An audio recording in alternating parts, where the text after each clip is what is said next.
Salam kudus, saudara-saudara terkasih. Saya membawakan pelajaran dengan judul "Apakah keselamatan itu bisa hilang?" Untuk menjawab ini tentu kita akan melihat dari firman Tuhan. Berdasarkan kesaksian Alkitab, Yohanes pasal 3 ayat 16, "Karena begitu besar kasih Allah akan dunia ini, sehingga ia telah mengaruniakan anaknya yang tunggal, supaya barang siapa percaya kepadanya tidak binasa, melainkan beroleh hidup yang kekal." Yesus yang adalah anak tunggal Allah, wujud dari kasih Allah, telah dikorbankan. Itulah sebabnya dikatakan barang siapa percaya kepadanya tidak binasa, melainkan beroleh hidup yang kekal. Siapa yang percaya kepada Yesus itu tidak binasa, melainkan beroleh hidup yang kekal. Artinya keselamatan adalah kekekalan. Yang kedua, orang yang sudah percaya itu berada di dalam Kristus.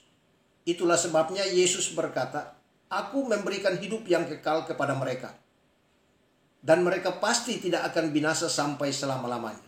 Dan seorang pun tidak bisa merebut mereka dari dalam tanganku." Orang yang percaya di dalam Yohanes 3 ayat 16 berada di dalam tangan Yesus. Berada di dalam tangan Yesus artinya Yesus yang memegang. Kita yang percaya, bukan kita pegang Yesus. Yesus yang pegang. Kalau Yesus yang pegang, firman mengatakan tidak binasa dan akan memperoleh hidup yang kekal selama-lamanya. Jadi orang yang berada di dalam Yesus pasti memiliki hidup yang kekal. Nah, orang-orang itulah yang sudah dikuduskan berdasarkan Ibrani 10 ayat 10. Karena kehendaknya inilah kita telah dikuduskan satu kali untuk selama-lamanya oleh persembahan tubuh Yesus Kristus. Jadi mereka yang percaya dalam Yohanes 3 ayat 16 kemudian berada di dalam Kristus, itulah yang dikuduskan satu kali untuk selama-lamanya. Artinya keselamatan itu adalah kekekalan. Tidak dapat diganggu-gugat, tidak dapat dibatalkan. Keselamatan itu tidak bisa hilang. Keselamatan hanya bisa hilang apabila untuk memperoleh keselamatan itu berdasarkan usaha kita. Berdasarkan kerja hasil karya kita. Kalau kita berusaha untuk memperoleh selamat masuk surga, dan ketika kita berhasil, kita masuk surga pasti. Tapi manakala kita berbuat dosa, batal lagi keselamatan itu. Tapi ingat, keselamatan ke surga berdasarkan 3 ayat doktrin Alkitab tadi telah membuktikan bahwa keselamatan itu adalah kekal selama-lamanya.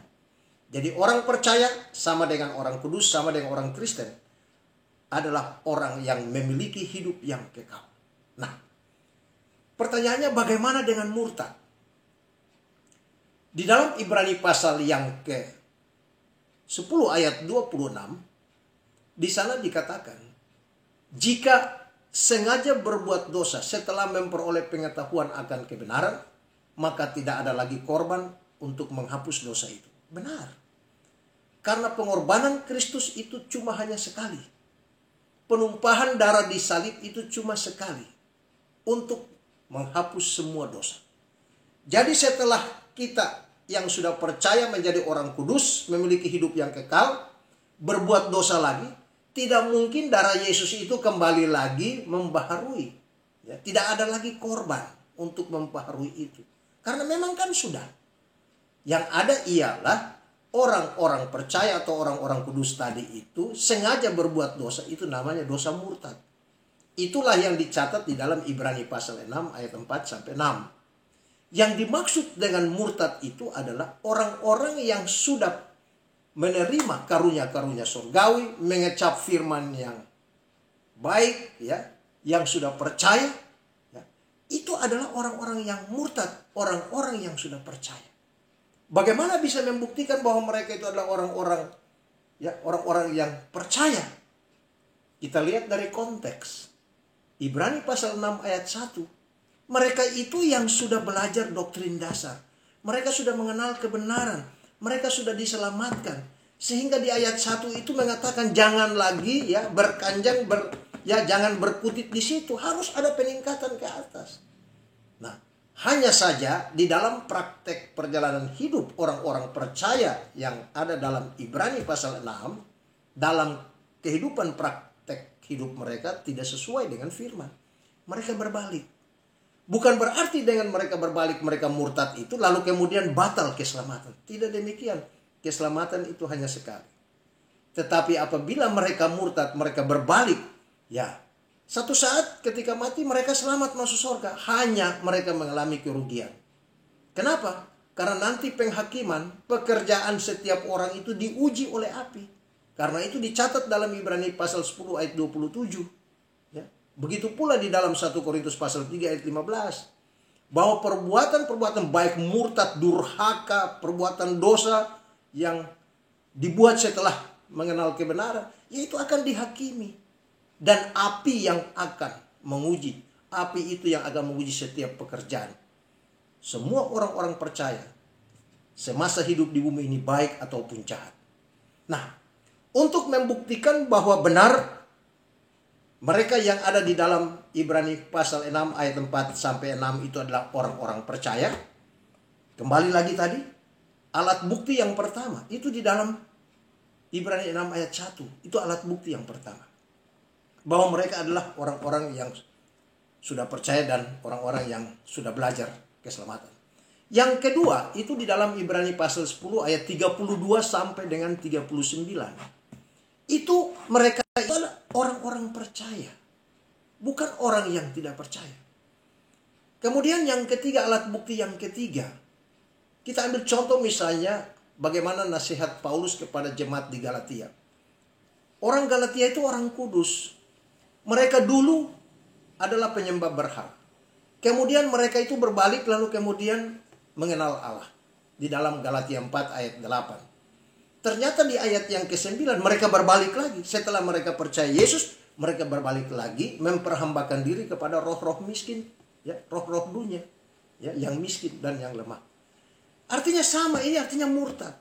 Nah pertanyaan, apakah orang-orang yang sudah menjadi anak Allah, ahli waris, kemudian murtad, lalu tidak selamat? Nah, ini doktrin yang tidak benar. Doktrin yang sesat.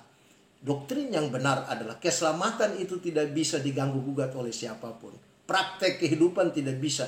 Praktek hidup yang gagal, yang buruk tidak bisa mengubah status seseorang. Karena status itu dikerjakan oleh Allah melalui pengorbanan Kristus. Yang alat bukti yang lain lagi. Di dalam Kisah Rasul pasal 21 ayat 20. Di sana dikatakan beribu-ribu orang Yahudi ya, percaya kepada Yesus. Tapi kemudian mereka kembali dan memelihara hukum Taurat. Ini namanya murtad. Ya. Jadi kalau berbicara tentang murtad itu artinya berbalik setelah mereka memperoleh kebenaran. Dengan demikian penjelasan ini sekaligus menggugurkan pendapat yang mengatakan bahwa keselamatan bisa hilang. Ini konyol namanya. Ini ajaran sesat. Kalau mengatakan keselamatan hanya bisa hilang, boleh keselamatan hilang, kecuali keselamatan itu kita peroleh berdasarkan usaha sendiri. Usaha diri sendiri, itu boleh.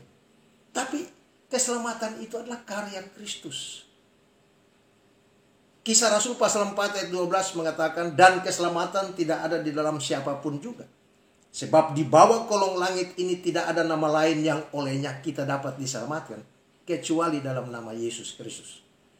Jadi kalau dibilang keselamatan hilang, itu berarti Anda memperoleh keselamatan karena diri Anda adalah juru selamat.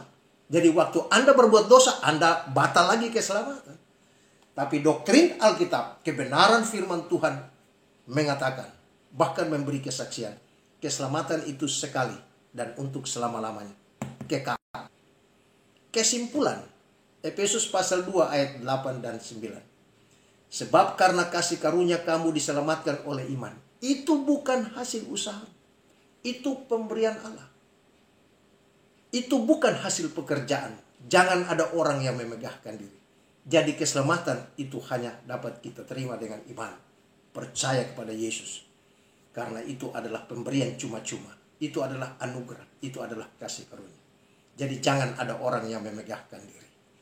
Dengan demikian penjelasan firman Tuhan yang singkat ini sekaligus untuk menyanggah, menampar ajaran-ajaran sesat yang muncul di berbagai-bagai tempat.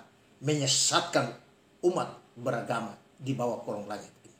Semoga pelajaran ini jadi berkat bagi kita sekalian. Amin.